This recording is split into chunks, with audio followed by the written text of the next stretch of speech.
Time, not space. No, I don't know what you're talking Hi. about. Hello, and welcome back to I Don't Know What You're Talking About with Erin and Garrett, a cozy little kitchen table podcast where we chat about some things that maybe the other person doesn't know about. Just explain a little something that's been running through our minds lately. A little something, something. Yeah. We're coming at you from the daylight today, which is unusual for us. We're usually a nightcast. Daycast, nightcast. How are you doing, Erin? I'm doing well. It's cold. It doesn't feel like summer. I feel like I'm warm, personally. Yep, I'll just leave it there. No, my daughter and I just ran up to the playground, or we did like a quick walk because Erin's got a hard out today. So we're trying to squeeze this podcast in. So you just had some physical exercise. Vigorous activity for sure. It looks cold outside, so it's making me feel cold. It's not. Yeah. It's not cold outside. Okay. You tend on the warmer side, though. I run hot, Or just personality-wise. I think the average person would say it's colder out than you would say. Really? Yeah. Like if you took the average person next to you and you both went outside, they would describe it as colder than you would describe it. So I run hot is what you're saying. I don't know what's going on physically and personally. It's about your perception and descriptions. Interesting. Well, I think the average person is wrong. It's a bell curve. It's true. You don't have to explain normal distributions to me. I'm just picturing like this AI version of the average person and what they would look like. And what does the average person look like, Erin? A mix of every person. Oh, safe answer. Yeah. But with like extra toes, Extra toes? Yeah, because AI made this thing. Oh, I see. Yeah. Yeah. They're bad at the digits still. Yeah. It seems like AI is so smart now that you could be like, oh, fix the toes. Can you not? I haven't played around with image generation as much as I did when it first got popular, but yeah, I feel like they're just updating it all the time. We're just constantly training it to take over people's jobs. Yeah, my sister uses it as her doctor, and it's like wild how helpful it is. But isn't it wrong sometimes? I don't know. She's taking direct medical advice and starting on pharmaceuticals based solely on ChatGPT's She's advice. getting a prescription written by ChatGPT. Yeah. She's like, it's a French doctor. ChatGPT? Yeah. Shagupt. Shagupt. I have caught it being wrong, actually. In preparation for this podcast, I was like, oh, this is so hard to be Googling this list of things that I wanted to exist. Mm-hmm. And then I was like, oh, this is what ChatGPT is made for. And I really don't use ChatGPT. I'm kind of dipping a toe because obviously we all have mixed feelings about this. But yeah, I asked it to do this thing and it just straight up had wrong information where I was like, wait, that's not true at all. Mm. About my topic. I'll reveal later on during my topic what I got wrong. Suspicious. Mm-hmm. All right. What are we watching? I started Andor because I know the second season is out and I love my boy Diego Luna. I haven't seen him in a while. I want to get into it too. And I feel like I was tired during that first episode. Can we start? Did you watch more or can we start fresh? Or should I catch up? We can start fresh. Okay. Yeah. Yeah, I think you were tired. Right away there was a space bar, which I love. On a keyboard? No. And a space pub. A space, yeah. No, Yeah. Space bars are dope. Actually, I think that was a space brothel that it opened on. Oh. But it had a bar as well. As most brothels probably do. I don't know if that's true. Dry brothels. For sure. Actually, maybe... I picture a lot of brothels as just like, almost like homes. Maybe a lot of brothels don't want that, like, element, actually. Like, I'm sure a lot of people, arrive intoxicated, but maybe they just don't want to encourage extra Yeah. intoxication because that could be like more violent or messy. I don't know. This is my topic today. I'm watching that kind of dumb My Friends and Neighbors, what's his name show? John Hamm. John Hamm show. No, I don't know if it's dumb. Maybe it's good. Parts of it are good. You got deeper than me with it. So what is your opinion? Is it dumb? I mean, I think it's just like fine. It's kind of entertaining, Okay. kind of interesting, kind of funny. I don't think it's like amazing or anything. So It's just kind of like interesting. It's anxiety producing for sure. well, you heard it here first. Erin's recommending this mediocre show to everybody. What's it called? Bits and Bobbles? Friends and Neighbors. So, Amanda Peet, Olivia Munn. I mean, I love all these people you're talking about. John Hamm's amazing. Yeah. I'm really getting a little bit over watching shows about rich people. Yeah. There's been a lot of them in the last few years.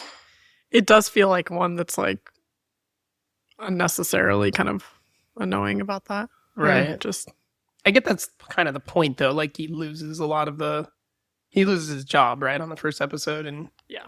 he doesn't know how to rich anymore. He just got divorced. He loses his job and he has to maintain. No one knows basically that I mean, maybe they know he lost his job, but they don't know he doesn't have the money. And so he has to maintain, like, paying for his kids' private school and tennis lessons and his family's mortgage and all those things. So that's why he starts stealing. Right, and that's in the first spoiler episode. It's not much of a spoiler. Yeah. I think that's kind of in the previews for it. Yeah. Does that still keep up? And how many episodes in are you? Like 4 or 5. Okay. And is it still all about like, ooh, how am I going to steal from these people? Or is it just getting more and more messy and convoluted? It gets more convoluted, but it is still all that he's like, he's pretty much like, doesn't seem too concerned about doing it. Like, these people aren't going to miss these things, so. But I'm saying he's still doing that? Like, it's Yes. still the main driving thing? Yep. With lots of close calls every episode. Almost sure. getting caught. Sounds titillating. Yeah. I think we should mention that comedian we've been watching some clips of here and there that we saw a while back named Milan Patel? Milan Patel, because he's so funny. He is really funny. I want to recommend him to everybody. Yeah. And I feel like you showed me like a 9-minute video that I don't know if you know the name of it, but it has like his top, or like his kind of core. Yeah, it's like his best 9 minutes. No, I think it's for Netflix. Netflix is a joke. Milan Patel presents what actually is. Because I think that's a good starting video to watch of him. It's so good. Yeah, it says Netflix is introducing Milan Patel from Netflix is a joke. It's definitely some jokes that I've heard from him in different sets, but all put together and polished a little bit more. I just feel like he's kind of charismatic in a little bit, in a certain way, where He has his body language is fun and everything.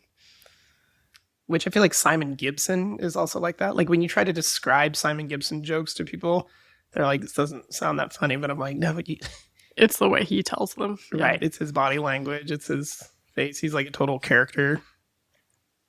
Yeah. So not like ultra clever comedy, but like good physical on-stage comedy. I feel like Simon would be at home on like a It's Always Sunny in Philadelphia because he's a good like shouter. Shouter. Yeah, shout comedy. It's a whole like subgenre.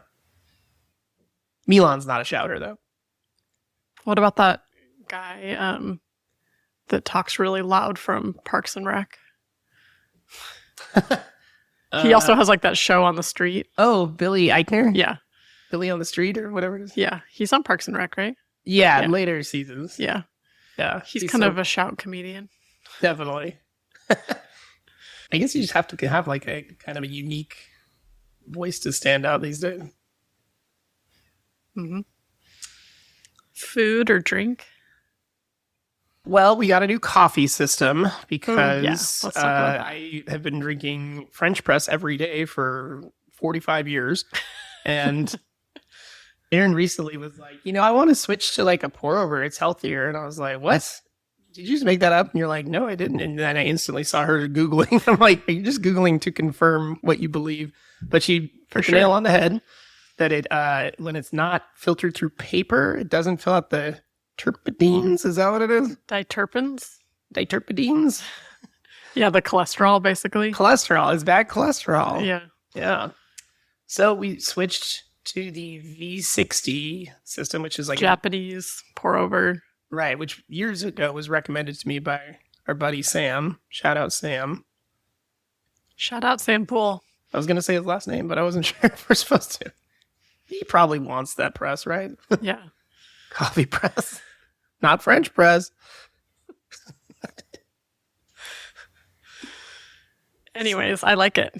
Yep, it's good. It's more fun and time consuming to make, but It's easier to clean. it's true. I hadn't thought about that. More waste for the environment, though. The paper filters, Yes. maybe, but they're brown, so they're probably healthy. Is that the rule for the planet? Yeah. If you throw away brown things, it's okay? Yeah, exactly. It looks recycled. It looks recyclable. They probably dye it brown to, I mean, I'm assuming they're compostable, right? I've been putting them in the compost. yeah, for sure. All right. So, yeah. We're healthier now. Less bad cholesterol. I can already tell a difference. But I'm still about that good cholesterol. That PHAT cholesterol. Mm-hmm. Food? Was that the other one that you Yeah. asked me about? Mm-hmm. We just got Dove VV again, which is one of our favorite Portland restaurants, and it's where we got our food for our wedding. Just like the most incredible cornmeal crust deep dish pizza. It's very unique pizza. Like, it's hard to describe to people. Like, we got a lot of blowback when we were saying that we were going to have pizza at our wedding, and a lot of people were like, oh, really? Like, it's that kind of wedding? And we're like, no, you don't understand. It's classy pizza, like Gourmet. gourmet. We're having gourmet pizza Not at our delivery, wedding. it's DiGiorno. Also, when we first moved to Portland 20 years ago, was it? We're coming up on No, almost 20. I think we're at like 18. it was 2008. Yeah, so 17 years. We lived right down the street from Dove AVB, so it was some of our first Portland dates were at Dove AVB. Which, if you're looking for a unique date spot, it's like in between a laundromat and a corner store. Which, once again, I'm not doing this any favors by saying it's a pizza place next to a corner store, but the ambiance is on point. Oh yeah, it's so cute and romantic in there. A lot of wood, a lot of plants. Little candles. Yeah, it's very cool. Great wine. Kale salad. I thought you said canned salad. Canned Sounds salad. like an abomination. No, they just have a very solid kale salad that who doesn't like kale salad is like, wait, how'd you make this? Because it's like massaged and It's a salty solid salad. and shallotty. Yeah, we copied that kale salad recipe because it's so good. Mm-hmm. And you're right. The key is massaging it. Yep. I have a food rec, or maybe not a rec, but a highlight, which is that yesterday, our daughter and I, we went on the 4T hike in Portland, which is trail, tram, trolley, and train, which is, I'd kind of forgotten that the hike portion is a solid couple of hours on a trail. Like you go up to, what's that spot? High spot? Council Crest. Council Crest. So you can see like a lot of Portland. It's really cool. And then you hike over to OHSU and you take the tram down. I think that's called the Markham Trail. It is. It's the Markham Trail. And I was a little on the fence about whether or not a 7-year-old could handle the entire adventure because it took us almost 4 hours yesterday. But it was great. She did an amazing job. She didn't hardly complained. The times that she did complain, I was like, yeah, my legs hurt too. Like, we're going uphill. This is hard for sure. And then you got tacos, a fifth tea. That was my highlight, is that the food highlight is that before we got on the train, the Max back to the zoo, that we went to a little taco place, got carnitas tacos. And yeah, we put them down because we were hungry. Also, we stopped for coffee at OHSU before the tram. So it was just funny being like in OHSU and be like, we're on a hike. Let's get a cortado on our hike. Hospital. Yeah, hospital cortado. Hospital hiking. People, it's like the people that do mall walks. Oh, yeah. Yeah. You could do your hospital hikes. Yeah. That's a good one. Is one of the categories, what are we hiking? Because I'm going to say 4T. This isn't a recommendation yet, but I really want to go try Faceplant. And I've been waiting until they have their milkshakes back in stock. So this is a vegan fast food, like In-N-Out style restaurant that Molly Boz designed all of the recipes. Yeah, she developed and recipe developed. So Faceplant hired her to help with the menu and like. Yeah, but not even just the menu. Yeah, I mean, yes, the menu, but to the extent that she did all the recipe development. Wow. Which maybe that is what it means when people design the menu. I just feel like that could mean like, here's the concepts versus. Right, actually getting in there and like grinding out the recipes and. Yeah, because I think there was a lot of trying to figure out how to make vegan versions of In-N-Out style dishes. But they have been running out of their milkshakes over and over, but now they're like back for good. So now I think we can go there. Yeah, what exactly has been going on with these milkshakes? Because that's what's been holding us back is we want to try Faceplant, but then there's so much drama about this milkshake machine. Well, at first, I think there was some hold up on the actual like formula. But then when they finally got them, they were too popular and like sold out really quickly of all the material, all the couldn't keep up with the ingredients. demand. Yeah. And then I think maybe they'd do a different machine or something, but they just announced that they're back and here for good. All right. Yeah. And it's on Swan Island, you said? Mm-hmm. Seems like a weird place for this. It's in like a former Burger King or McDonald's. Okay. But maybe there's tons of like workers down there that are like, you know, on their lunch break. Yeah. Head up the vegan fast food restaurant. But I got a listening to.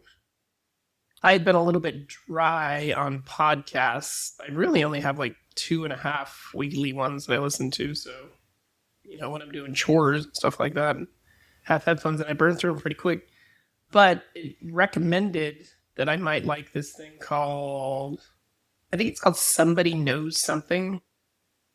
And there's a lot of different seasons. So I burned through a whole season real quick because it was just one true crime case about a teenager in Canada that just, you know, went to walk to school and then just never showed up and disappeared.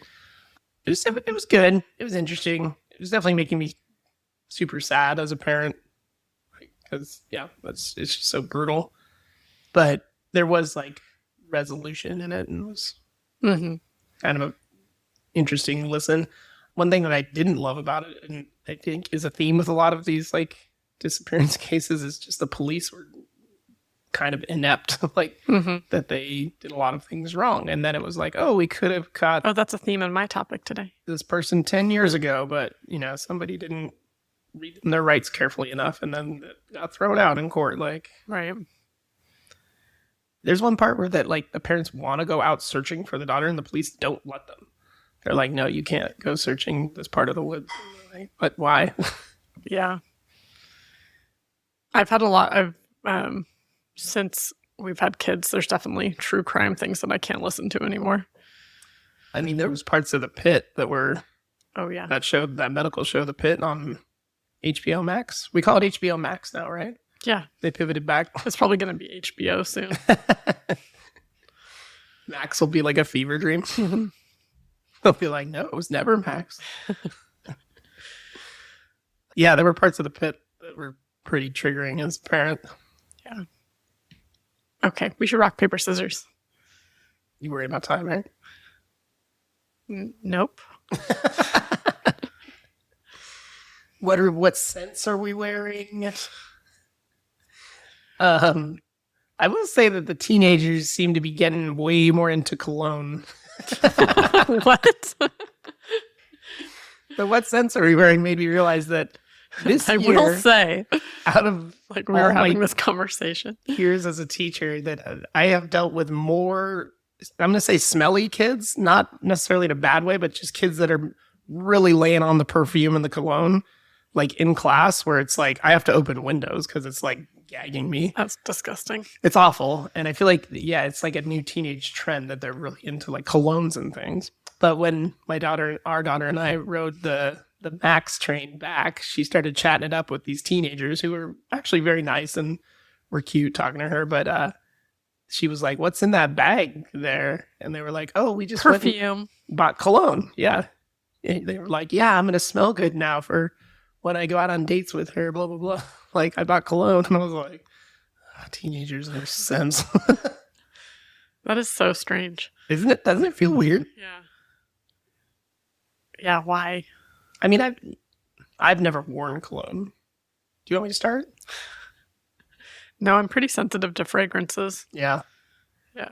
I feel like I am too, since like, I feel like a year or two ago, we started doing like, our dish soap doesn't have scent in it, and our laundry soap is unscented. And not that it was much, and like hand soaps and things like that are unscented, but it's pretty abrasive now when I encounter Something that's all has, strong like floral synthetic fragrance. scents or something where I'm like, oh, this is way too much. Same, I'm really sensitive to them now since we've not had them around. Yeah. My one class of students that were really into the scents where they would load up right before class would end to go out into the hall. So they would like smell fresh again for that. But they would all just like, and then walk past me out the door and I'd be like, oh, God. That is weird. Right? Yeah. Yeah. I feel like it hasn't been like this in the past. All right. Rock, paper, scissors. Rock, paper, scissors. All right. We're going to go boom, boom, shoot. Best 2 out of 3. Rock, rock. Ooh, Erin cut my paper with her scissors. Ooh, I smashed her scissors with my rock. More. Ooh, I covered her rock with my paper. Oh no, did you read rock, paper, scissors theory? No.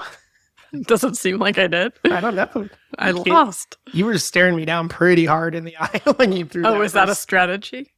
No, that's... maybe it is. Not one that I read about. But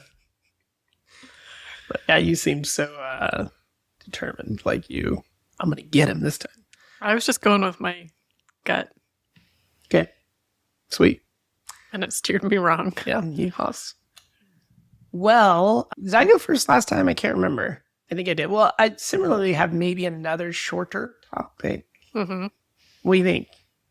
You should go first. Never mind, I'll go first. So, Erin, I'm going to talk tonight about Macguffins.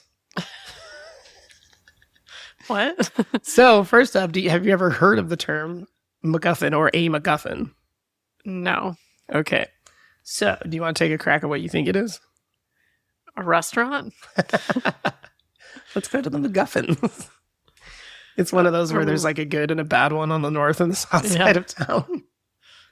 Oh, R.I.P. Sherry's. What are all the Sherry's going to turn into? It's such a unique building. Yeah, I kind of want to buy one. Do something with it. Like a restaurant again, or No. yoga studio? Sure. Sure. A bar. A yoga bar? A space bar. Space bar. Okay. A MacGuffin. Is it a bird? No, that's a good guess because of puffins. Is it a deer-like creature? I guess it could be, but let me explain what a MacGuffin is. In fiction, so mostly movies is where I've heard this term. You know what I'm talking about now? Is it like the lion mixed with the...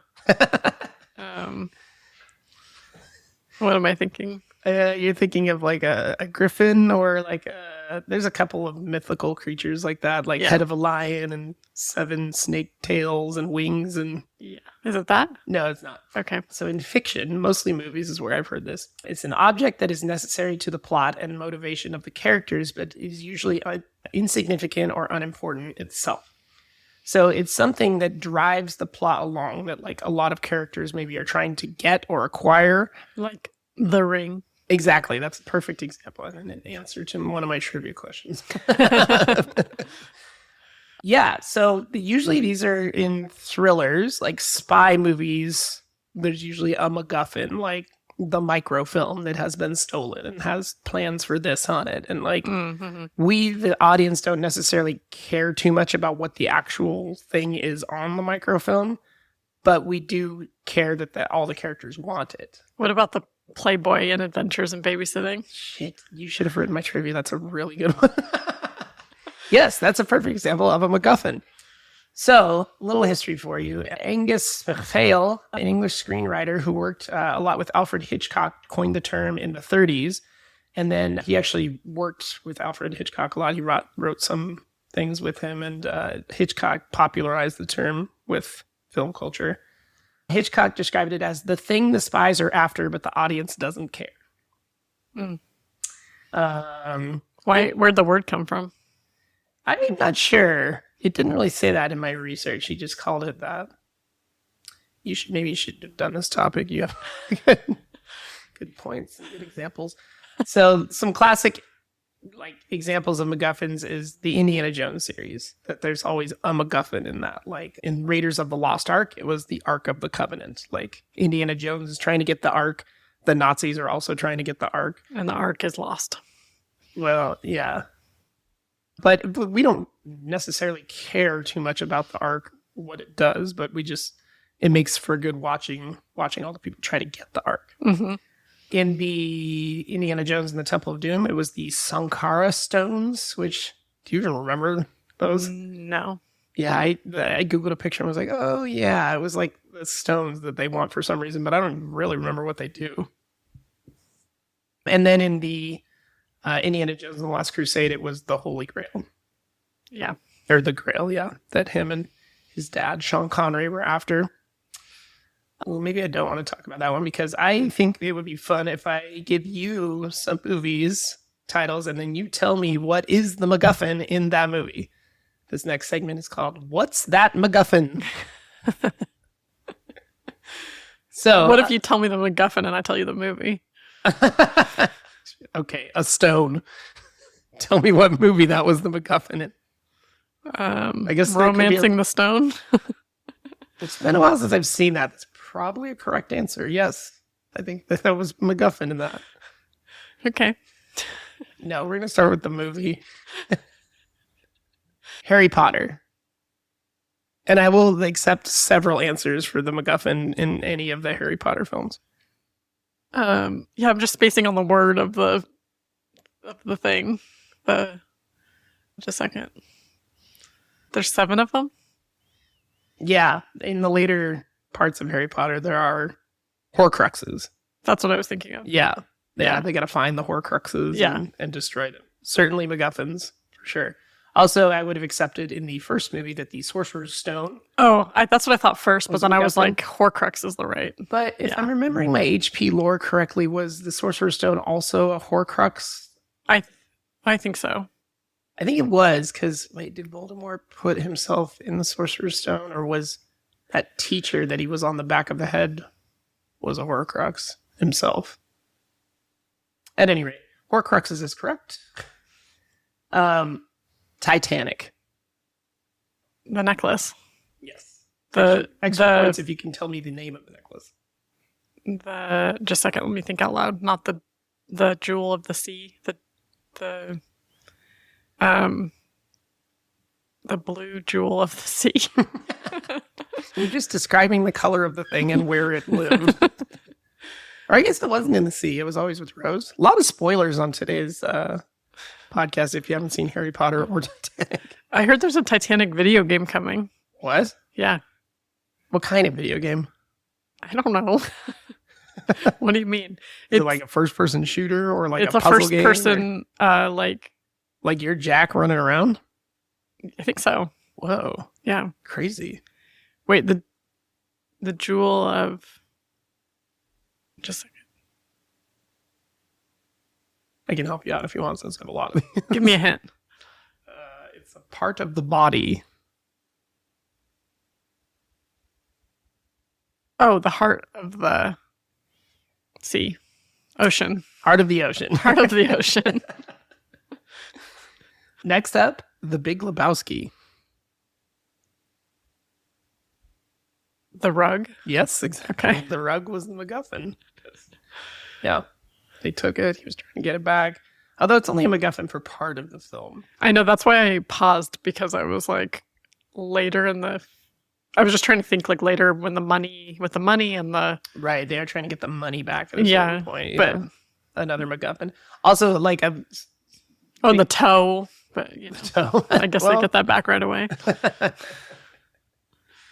The Hangover.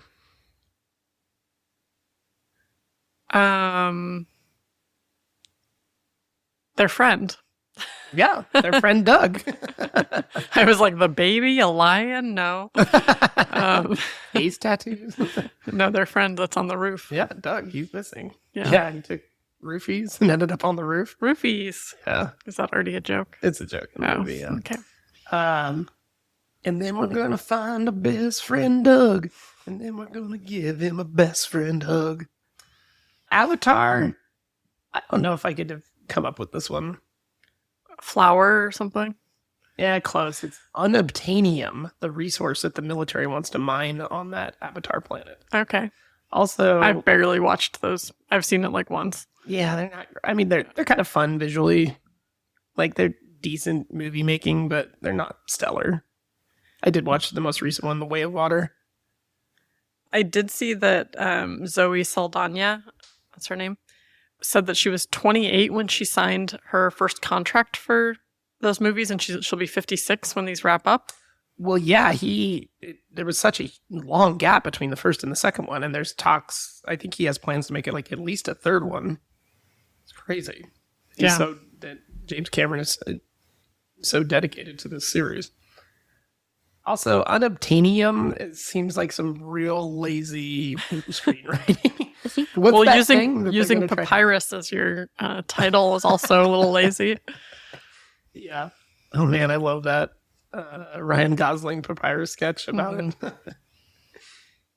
Well, Lord of the Rings, you already The Ring. the One Ring. The One Ring. Yeah. Saving Private Ryan. Ryan? Private Ryan. Some of these are right in the top. Private Ryan. No Country for Old Men. The Money. The Money. This Yeah. seems like a briefcase full of money is a pretty big MacGuffin Pretty common. thing. Also, through researching this, I found that there's a lot of like subgenres of MacGuffins where like there's like something called a reverse MacGuffin where it's something you're trying to get rid of constantly, but you can't.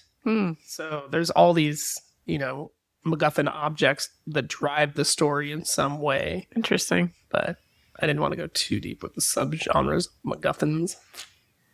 Moana. The Heart of the Ocean. Yeah. Tafiti's Heart. Is it the same name as Titanic? No, it's called Tafiti's Heart. Or the Tafiti's Heart of Heart. Tafiti. The Heart of Tafiti. Citizen Kane. Kane. Citizen. No, it's his childhood sled, Rosebud. Oh, Yeah. Have you ever seen that? no. I watched it once. in But high it is the best movie ever made, so Right, I it's probably like- should. school. Number one on so many critics' lists. I feel like even without watching Citizen Kane, there's so many References. references to Rosebud, and that was his sled when he was a kid. Basically all of the Marvel movies. Some bad guy? The bad guys, the MacGuffin, Yeah, I don't know. the Infinity Stones. Oh, Yeah, do you remember that like glove that had all the stones on it that like could eradicate everybody? Those movies are not great. Aladdin. the genie? The bottle with the genie? The bottle. The rug. Oh wait, the Big Lebowski and Aladdin have the same MacGuffin. I think the rug was just a character in Aladdin, but the genie or the genie's lamp, I think, is the MacGuffin. The mask. The mask. Yep. Dumb and Dumber. I can't remember. I think Dumb and Dumber is another classic briefcase full of cash. Okay. Yeah, as they're like spending it as they're trying to get back to her. That's what happens. That'll be right. Slurpee. What'd you say? A Slurpee. Big gulps, huh? Yeah. Big whelps. See you later. The Thomas Crown Affair. And I'm talking about the 1997 one with Esther. Esther. I just remember that model Esther was the female love. Oh yeah, she thinks that Rene Russo thinks is his love interest, but it turns out later on that that's not the case. Oh, spoiler alert for Thomas Crown Affair. A crown. Oh, it's the painting that he steals. Oh yeah. And then Rene Russo's trying to get it back. We should watch that again. It's so good. Yeah, I really like it. I feel like enough people don't talk about that movie. yeah. And the way he like gets it back. I feel like it just gets lumped in there with me for like James Bond movies. Well, yeah, Pierce Brosnan. Yeah, was the Bond for our generation. the bomb. The Bond. And my last one is Waterworld. Soil. Sort of, yeah. I mean, dry land, or I would have accepted the map tattooed on Nora's back. Oh yeah. But isn't the map because they're trying to get to dry land? Right, Because they need soil. It's a map to dry land. Well, this is tricky because soil was like valuable. Like people, there's that whole beginning scene where he shows up with dirt and trades it for a bunch of chits, I think is what they call it. So it's really dry land, not just soil. Right. Yeah. This was fun. I'm glad you enjoyed it. Yeah. We can maybe, as part of our routine, work in Name That MacGuffin as one of our mini games. A standing. We can do a different MacGuffin every episode. But Adventures in Babysitting, the Playboy magazine's a I'm good adding one. that to the list right now. Yeah. In case I ever play this with somebody else. You should play it at your guys' movie weekend. Yeah, that's a good idea. Yeah. That'd be perfect. I don't think any of them listen to this show. Okay, good topic. Thank That's you. fun. Yeah. I learned something new. I learned it from Screen Drafts, that movie podcast that I listened to, and they threw it out there like everybody knows this term. They were like, oh yeah, what's the MacGuffin in that? Oh, it's this. And then I was like, MacGuffin? What the is that? I feel like a vague familiarity with it once you started talking about it, but I don't know if that's because I just was like, oh, I'm not sure if I've ever heard of it before. I think it's a big plot device in like a ton of books and movies. Yeah. Yeah. Oh, so this is where ChatGPT went off the rails, is that I asked it to come up with a list of MacGuffins from tons of movies from the 90s and 2000s. Some were wrong. And some were straight up wrong. Like it tried to tell me that some Star Wars movie, like the MacGuffin was this thing. And I was like, that's not in that movie. Like, I think it was crossing wires with like misinformation. Are people getting in trouble with that? Like having ChatGPT like be their lawyer and then they like go into court like with these facts and then they're like, what? You're citing something that doesn't exist. Like the founder of ChatGPT, I think it was the founder, just said there was some quote from him like he cannot believe how much people are trusting it and that it's definitely something that shouldn't be trusted. Oh my gosh. Well, I asked ChatGPT if I could trust this. It told me I can. Well, there it is. All right, Erin. I seed the floor. Seat the floor. I don't seed the floor because you have a heart out and What are you looking at? the clock, the time. It's in the corner of my computer. Oh. You looked like you were looking past that, like at the corner of the table. It's like you're checking where the light is hitting on the table and you can tell what time it is. I usually tell time by the sun. It's harder when it's cloudy, but I think it's like 3:08-ish. Okay. So I was trying to kind of stay away from true crime. But I saw there was like tons of headlines this last week about this woman who was acquitted of charges. And on my Instagram and like all of these news articles, there was wildly different reactions. I saw like people so excited that she was acquitted of, I think it was of second degree murder. Oh boy. Yeah, and then just articles that seemed like there was a very divided feelings about whatever this case was, and I had never heard of it. So I was super curious because it seemed like there's a huge following, but it never came up for me. Have you heard of Karen Reed? No. READ? READ. Did she do it? Well, I'll tell you her side. And I won't go into every detail of this case, but I'll give you some of the Cliff Notes? Yeah, the highlights, some of the interesting things that I found. So this is outside of Boston in a small town. Massachusetts? So Karen Reed is, I think, like late 30s, early 40s. This was in 2022. And her side is that her and her boyfriend, Michael O'Keefe, who's a police officer, who, by the way, piece of information connected to the case is that they fought a lot. Like, there's a lot of texts with fighting. So she's dating this police officer, Michael O'Keefe, and they're kind of, according to her, not super serious relationship. Like, she's close with his kids, who are his adopted kids, but she was like actively flirting with some other people, including, I'll tell you more about that. But like, doesn't seem like they're super happy in the relationship. Okay. So unhappy Boston cop couple. Well, one of them's half cop couple. Half cop. So they go out drinking on a December night. There's supposed to be a huge blizzard that night. Lots of snow. They go out with a group of, like, some of them are cops. One of them's like an ATF agent, Tobacco firearms. Tobacco firearms. He's like friends or related to this like police group of friends, and then like their partners, of the different cops in the small group. So they go out drinking, and then they go to a second location, I think next door, called the Waterfall. Second location's never a good idea. Yeah. And then, so they drink there, and then at some point during the night, one of the couples invites everybody to come over afterwards, their location. And so Karen Reed and her boyfriend, Michael O'Keefe, decide to go there. So they drive after they've been drinking at these two bars. And this is all, like her side of the story.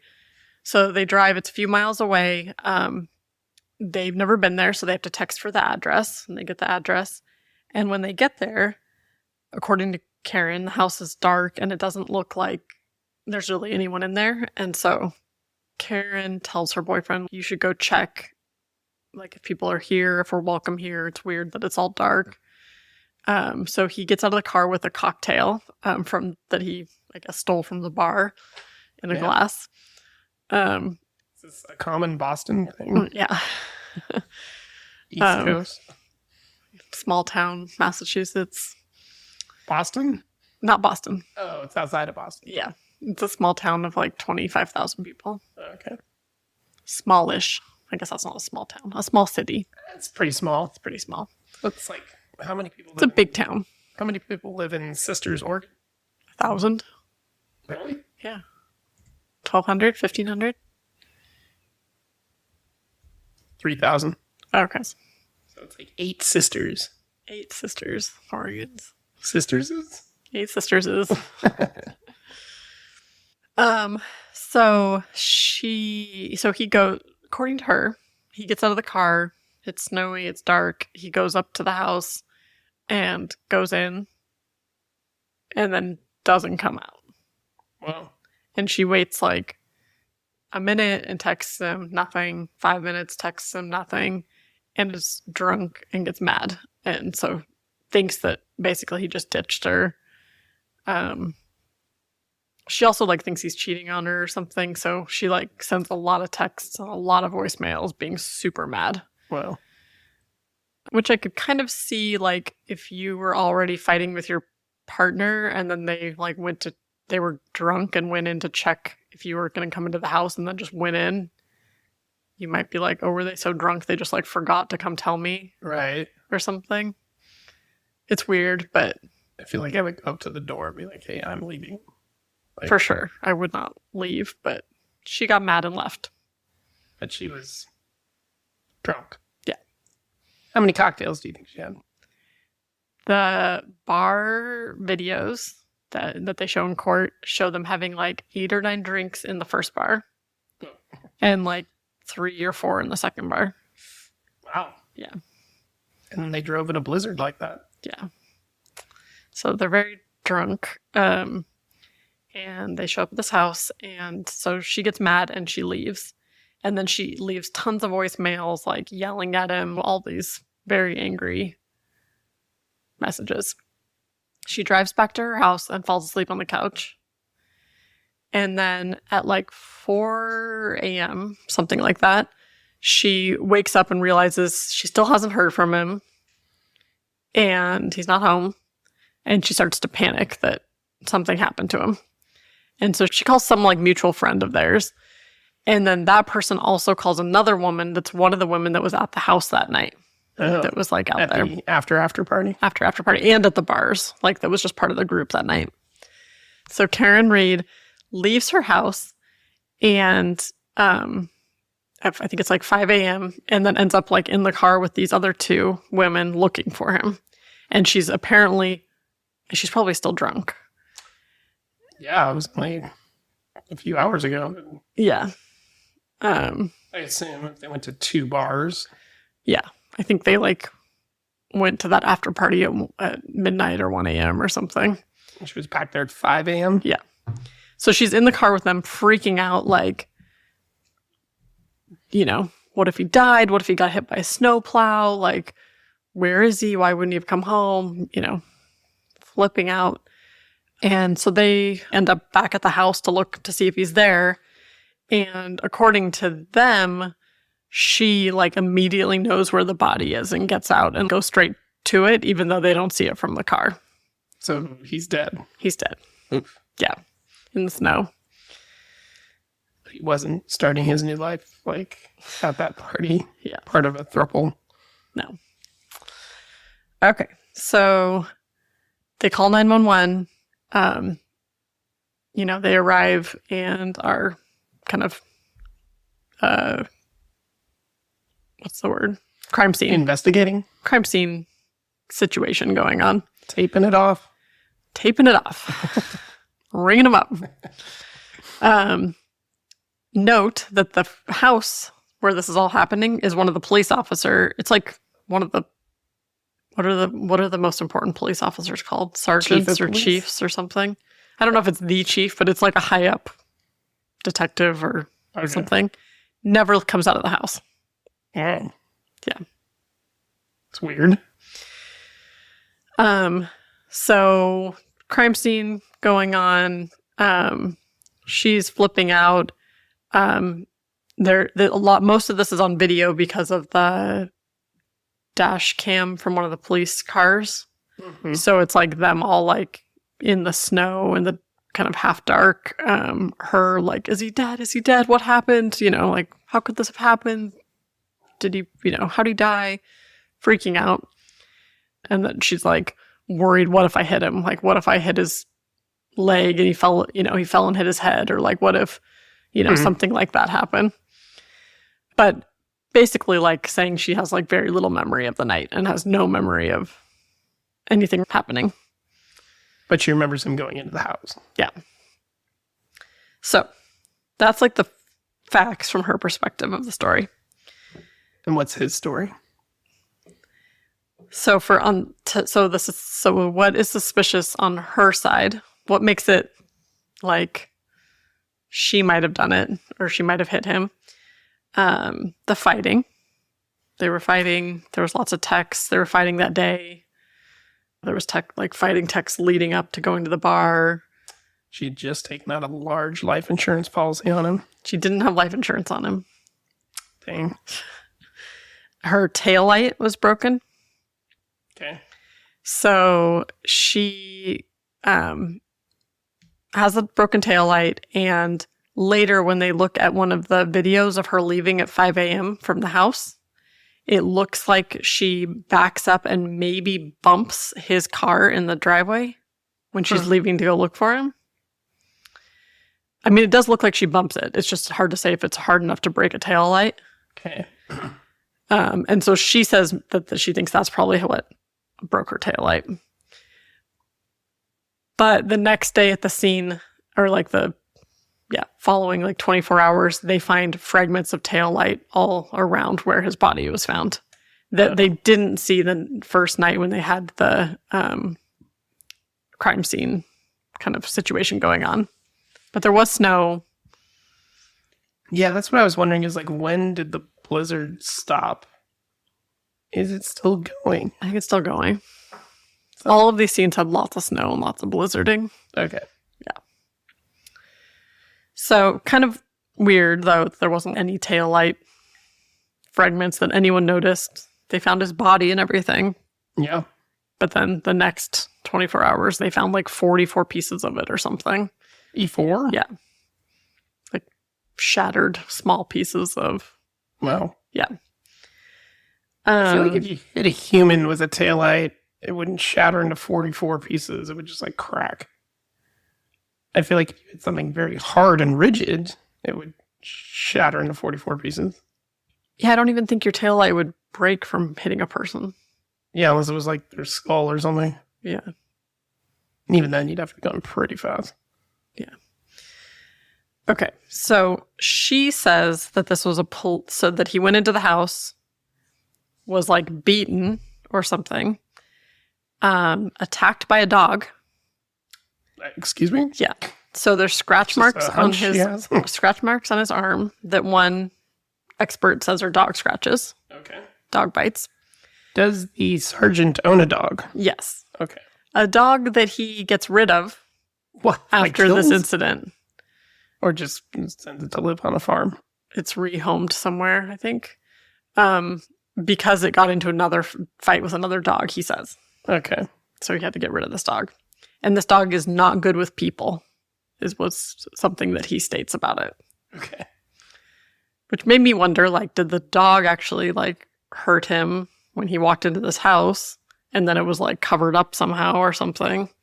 They killed him to cover to cover up for the dog? Or maybe the dog killed him. I don't know. Anyways. Okay, so that's one. Dog. 2, one of the women that went with her at 5 a.m, who was also there the night before, left that party house around 1:45 in the morning or something. Wow. On her phone, there's a Google search that was supposed to say how long to die in the cold. What? Yeah. She spelled how wrong, so it's HOS. So Hoslong? Yeah, Hoslong to die in the cold. S and W are right next to each other on a keyboard, though. Yeah. I mean, I think it was a legit typo. Yeah, it could be. I'm not ruling out anything, though. Maybe it's an acronym. So it says that she Googled that at 2:30 or 2:45 in the morning or something. Very suspicious. She saw him on the way out, laying in the front yard and was how long until he dies? She was involved in whatever happened in that house, and then his body was dumped outside, and and the phone data that was presented by this expert says she deleted that search. Oh, wow. Yeah. She also searched it 2 more times. Was she in incognito mode? No. I don't know. That was her mistake. Yeah, but they could find it even though she deleted it. She also Googled that same thing 2 more times. What? at like 4 or 5 a.m. And so she says that she only Googled this once she was with Karen Reed in the morning, who was still drunk, freaking out, being like, what if a snowplow hit him? What if he's out in the snow somewhere? Okay. Search how long hypothermia takes to kill someone. Was directing her to Google these things. And so one of the phone experts says if you use the same search tab that you already have open, it doesn't change the timestamp. It's the original timestamp. And apparently she says that she got home from that party and there's proof of this, she was Googling about like her kids' soccer schedule or something. So she got home blackout drunk and was like, when do I have to take the kids to soccer in the night? Or like about some soccer uniform. I don't know. There was something that she was Googling. Okay. So she's saying she used that same search engine when she Googled this later. Not that she searched it at 2 something in the morning when she got home. This technologically doesn't make sense to me because like any tab you have open is only recorded as the first time you opened it ever. Yeah, I think it's crazy because these 2 experts are like fighting about it in court. It seems like there should be a very hard scientific answer to that. Yeah. Okay, so first was dog, then was Hoslong to die in cold. Hoslong? Oh, HOS. Yeah. So we have those 2. Okay. Number 3, the tail light remnants. A lot of people felt like it was suspicious that all of these like appeared, but in court they were like there was never access of anyone to plant evidence or anything like that. There was like these arguments that maybe they planted this tail light evidence. There was a video found from inside Karen Reed's garage of police after Michael O'Keefe died, investigating, so like searching her car. Okay. And there's a police car in the garage and her car because her boyfriend was a cop. Right, the guy who died.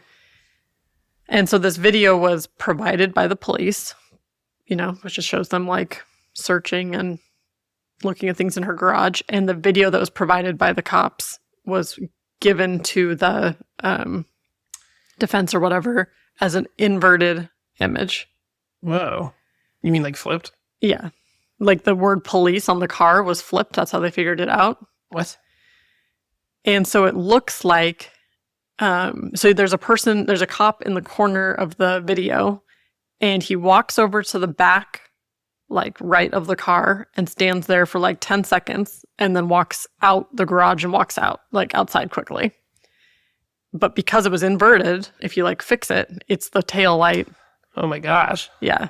Like he walks over to that tail light, stands there for 10 seconds. You can't see what he's doing, and then walks out. Wouldn't you see that the license plate is inverted pretty quickly? I think the angle of the video, you can't see the license plates. Oh, interesting. It's like kind of from up above. I didn't notice license plates in it.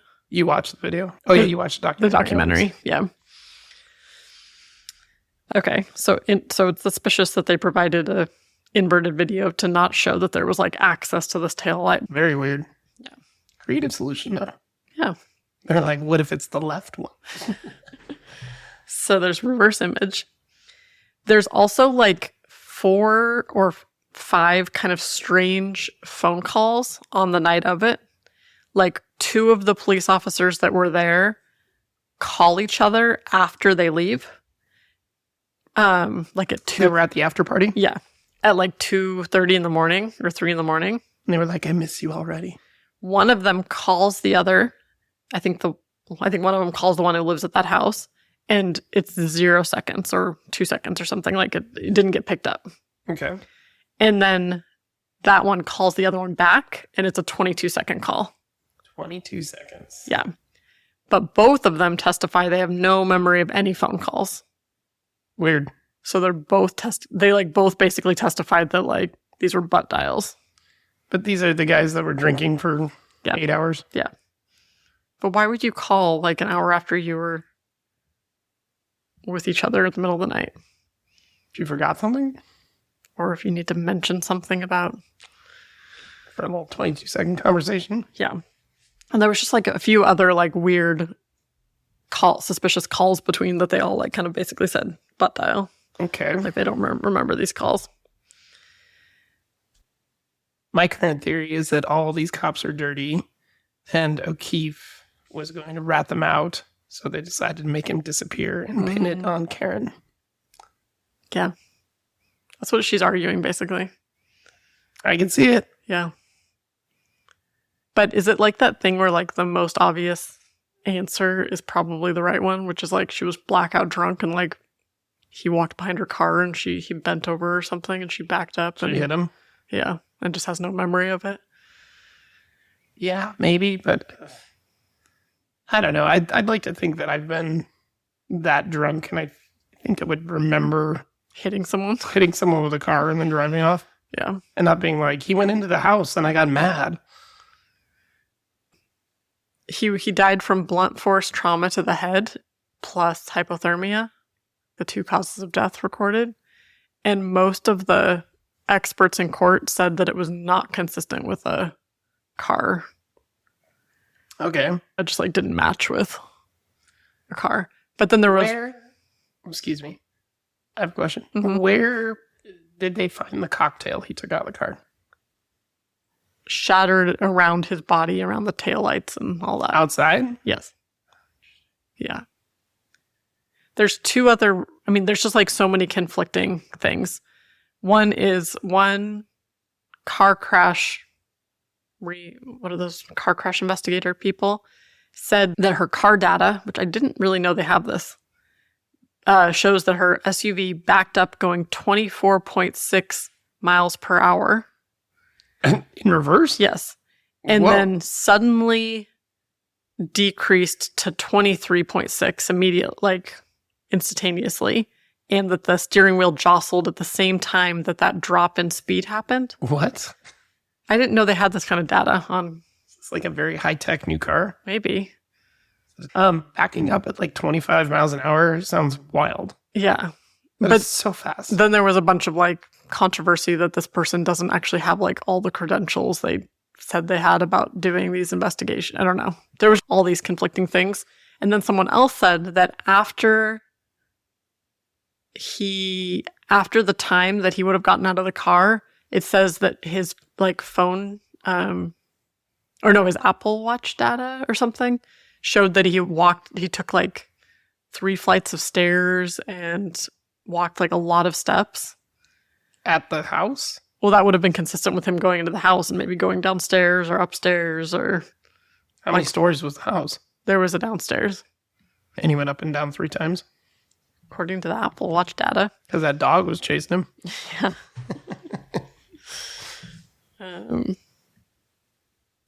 Yeah. Reed's lawyers have argued O'Keefe's Apple Health data indicates he took 80 steps and climbed 3 flights of stairs after arriving at 34 Fairview Road, even though witnesses inside the house maintain he never entered. Massachusetts State Police Trooper testified that Apple Health data is misleading and said that Waze data showed O'Keefe was still traveling in Reed's car at the simultaneous time. Waze. Remember Waze? Yeah, I was going to say that app that shows you where traffic accidents are. Yeah, so there's conflicting data showing he's walking stairs. Who's still using Waze in 2022? Yeah, I didn't think that even existed still. Yeah. Remember when Waze was brand new tech? Because it did that thing where it found the fastest route for you. Yeah, it was wild. And now that's just completely integrated into everything. Mm-hmm. I gotta find out if Waze is still around. Is it WAZE? Yeah. Oh yeah, Waze is still here. For driving, Waze is generally considered better than Google Maps due to its real-time community-driven traffic updates and alerts. Maybe we should go back to Waze.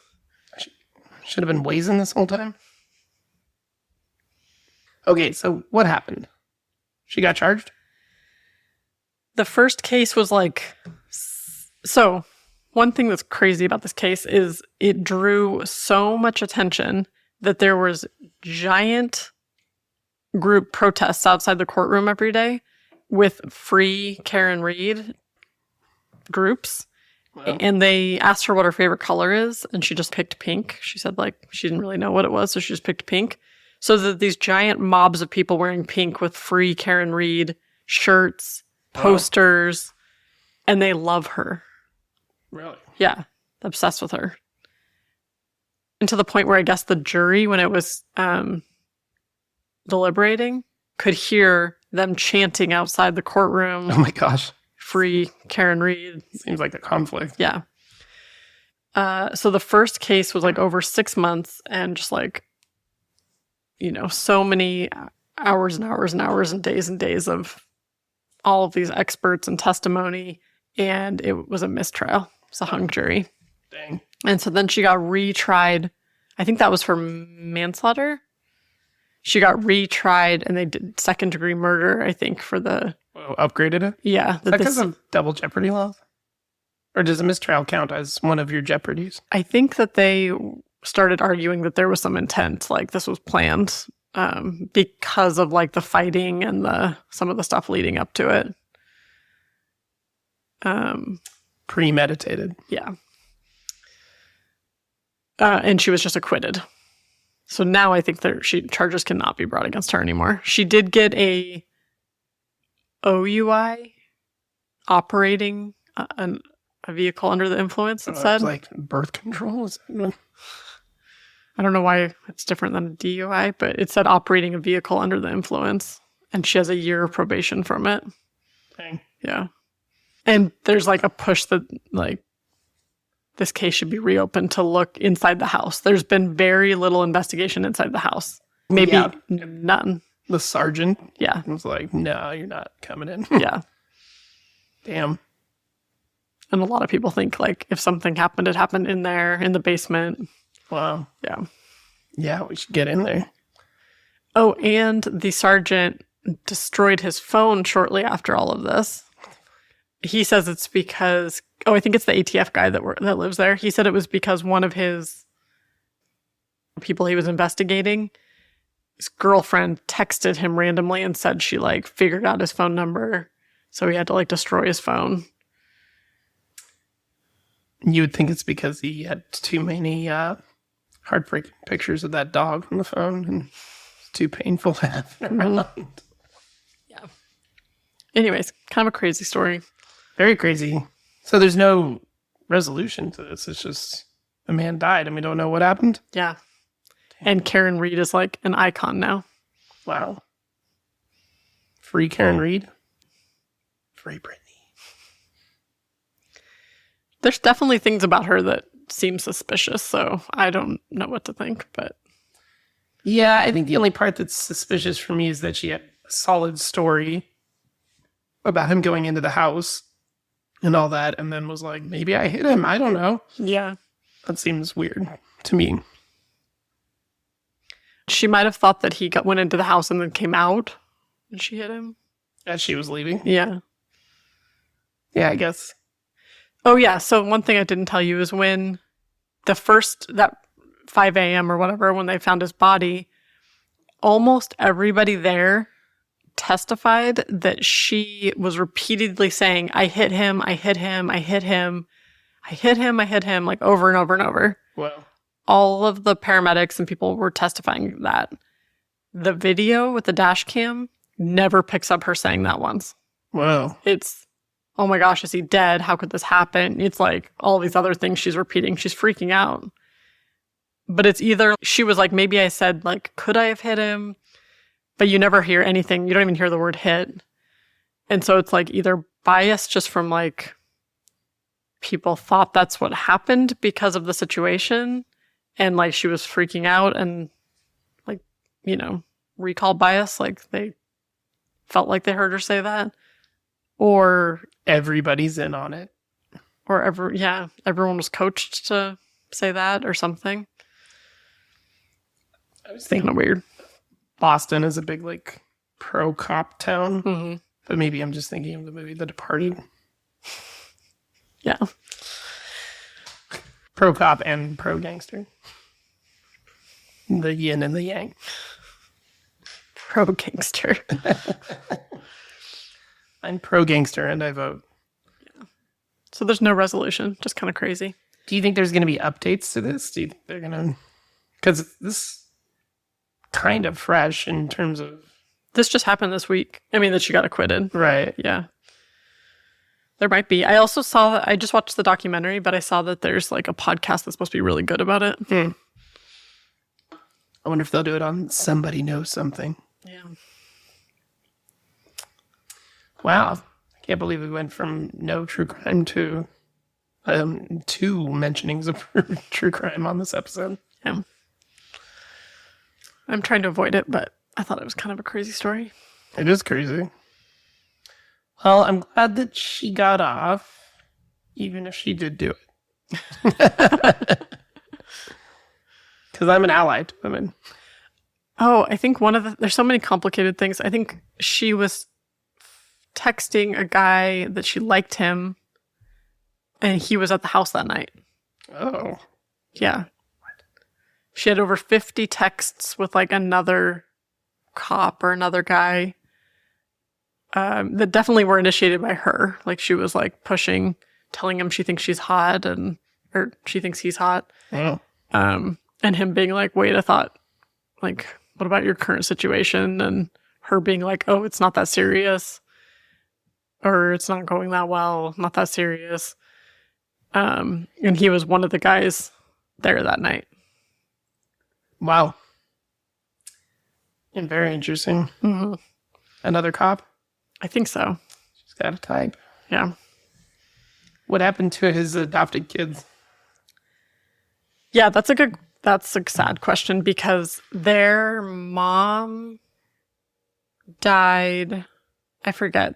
Their mom died of cancer, maybe, or something. And then their dad died 2 months later from a heart attack, I think was what it was. Jeez. And so that was his sister.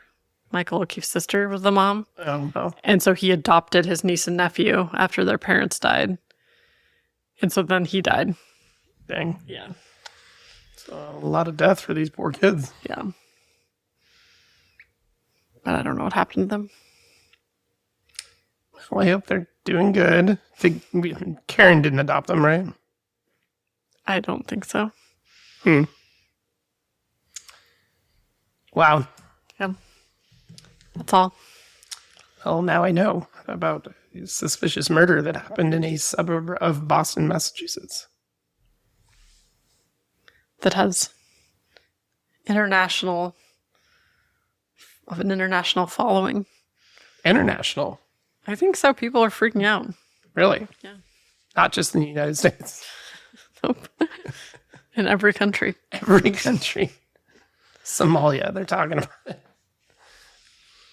Well, definitely do give us updates if you hear any updates on the case. Have you searched like TikTok or Reddit about this? No. Don't do it now. Okay, I'll give you updates. Okay. All right, Erin. Well, now I know. What'd you learn about this episode? MacGuffins? Is that what they're called? MacGuffin. MacGuffins. MacGuffins. How do you think you spell it? MAGUFFINS. That's what I would think too, but it's MACG. MacGuffins. MacGuffins. Yeah, I think that's what I thought originally, but then I was feeling like you were really saying MacGuffins. Yeah, I have terrible enunciation. I noticed. All right, well, I look forward to our next meeting at the kitchen table. We'll have a guest, I think. Oh, yeah, we got a few guests coming up. Yeah, and we're going to have like kind of an off-brand episode coming up too. A cover episode, if you will, like a cover song. All right. All right, love you. Love you. Have you ever transcended space and time? Yes. No. Time, not space. No, I don't know what you're talking about.